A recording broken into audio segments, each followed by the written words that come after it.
On this video, I'm comparing two of the more prominent mud terrain tires on the market, the Nitto Trail Grappler and the Nitto Mud Grappler. I'm going to be looking at the pros and cons of each, where each one of them shines, and which has become my go-to.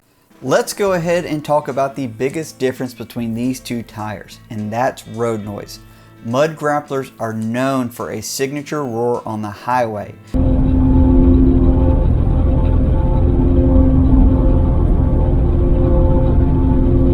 It's not obnoxious, but it's definitely loud. This noise is created in part by the tread pattern and larger spacing between the extremely tall tread blocks. If you want to make sure others hear you coming, the Mud Grappler is right for you. On the other hand, the Trail Grappler is notoriously quiet.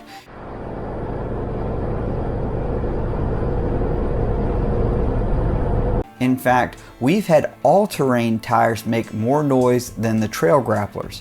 Simply put, if you love the sound of an aggressive mud terrain chopping away at the asphalt, the Mud Grappler will deliver. If you want a little bit more peace and quiet, the Trail Grappler is the way to go. Now, one way tire manufacturers increase grip over wet terrain is by placing grooves into the tread. These are known as sipes. Both the Trail and Mud have these. In my experience, the combination of the tread design and sipe placement tend to give the Mud Grappler a slight advantage in wet and winter weather overall. Now, speaking of winter weather, I am no means an expert on snow wheeling. It's just not common where I live. However, my experience in the snow has been primarily with the Trail Grappler, and it's been great. I found the treads clean out fairly fast and keep me moving up the mountain. I do not have any experience with the Mud Grappler in the snow, so unfortunately I can't speak to the tire's performance in that condition. Both tires are offered in a fairly wide assortment of wheel sizes and can be had in up to 42 inches tall in the Trail Grappler. More importantly, they are available with load ratings that make them suitable for everything from small SUVs to heavy one-ton trucks. For those looking at a 40-inch tall tire, it's worth noting that a Trail Grappler can be had in a 40 by 1350 R17 with a load range C sidewall. This is ideal for lighter vehicles like a Jeep Wrangler, where you don't need a higher load rating. Despite having fairly aggressive tread patterns, I found both tires roll extremely smooth on the highway. In my experience, maintaining proper air pressure and keeping the tires rotated will make a significant difference in increasing the longevity of each.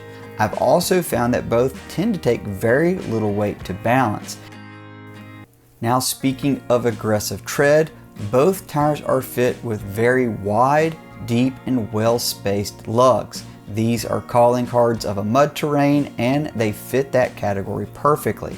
The Trail Grappler has a more uniform design, which is a bit more refined over the Mud Grappler. It's one of the reasons it's a bit quieter and rolls a touch smoother overall. Both do a great job of ejecting debris between the lugs, even at lower speeds.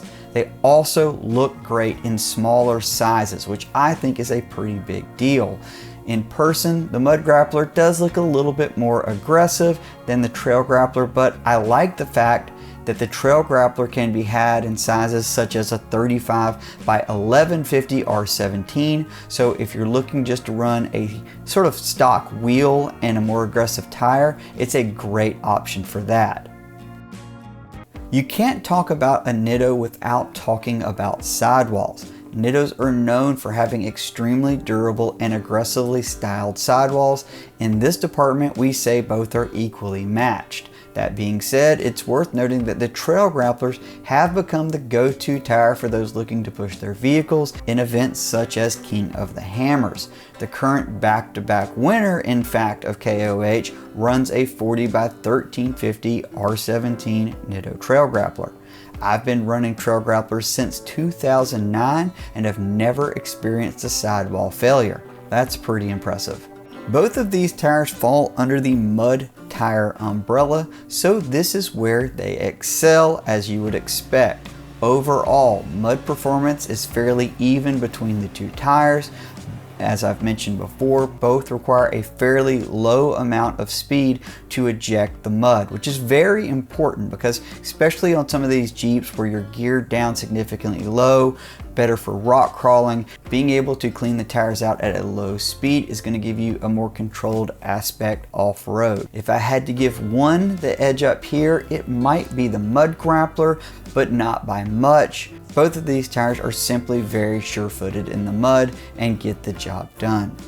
If you have the ability to drive on the sand, as I do here in coastal North Carolina, I can tell you that neither of these tires is ideally suited for our sand here.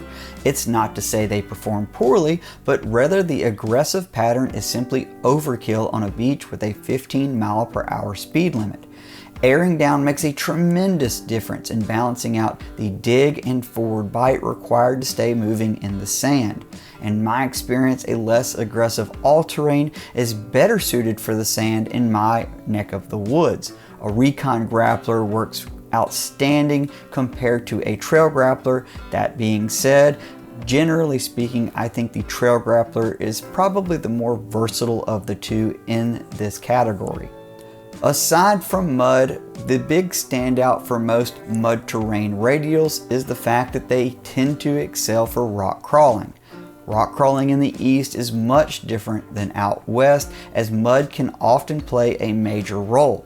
The consistency of the Trail Grappler's tread pattern tends to play a bigger role in keeping contact on the rocks. As is the case with any tire off-road, airing down is going to significantly increase the performance and ride quality.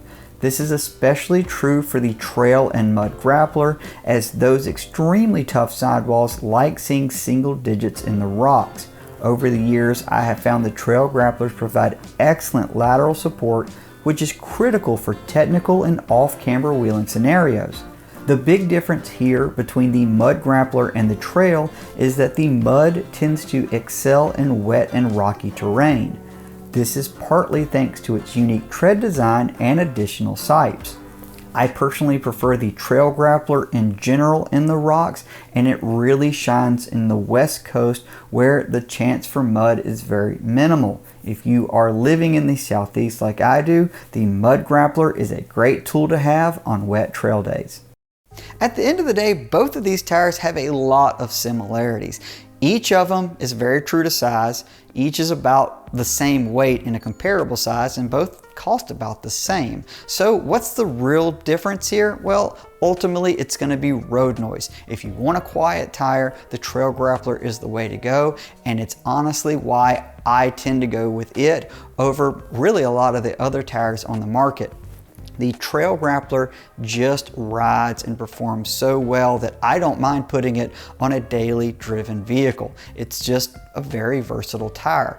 The Mud Grappler has a lot of attributes that make it a fantastic tire, except it's loud. So if noise is a problem for you, or you don't want a loud tire, then just go with the Trail Grappler. I think it's the more versatile of the two tires in many ways, so you're not really settling for a worse tire. It is worth noting that both of these tires have different sidewalls, so you can kind of personalize the look. The Mud Grappler looks a little bit more aggressive and has this kind of lizard skin looking exterior to it with more little Easter eggs thrown in it, and I think that's cool. I don't dislike that. In fact, I've got a set of 40s under my S10 that are Mud Grapplers, and I actually think that's the right tire for that truck. It just makes that look. You know, mud tires typically don't have any type of tread wear guarantee in terms of like how many miles you're going to get. If you're more concerned about that, you should probably look at an all-terrain.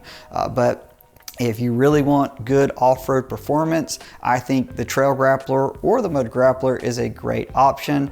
I generally prefer the Trail. So that's my 2 cents on that. If you've got any questions, just drop them in the comments. If you want to see some behind the scenes stuff of what I'm working on, feel free to check me out on Instagram at Ali Mansour Editor. And until next time, I hope to see you guys on the next video. Thanks for watching.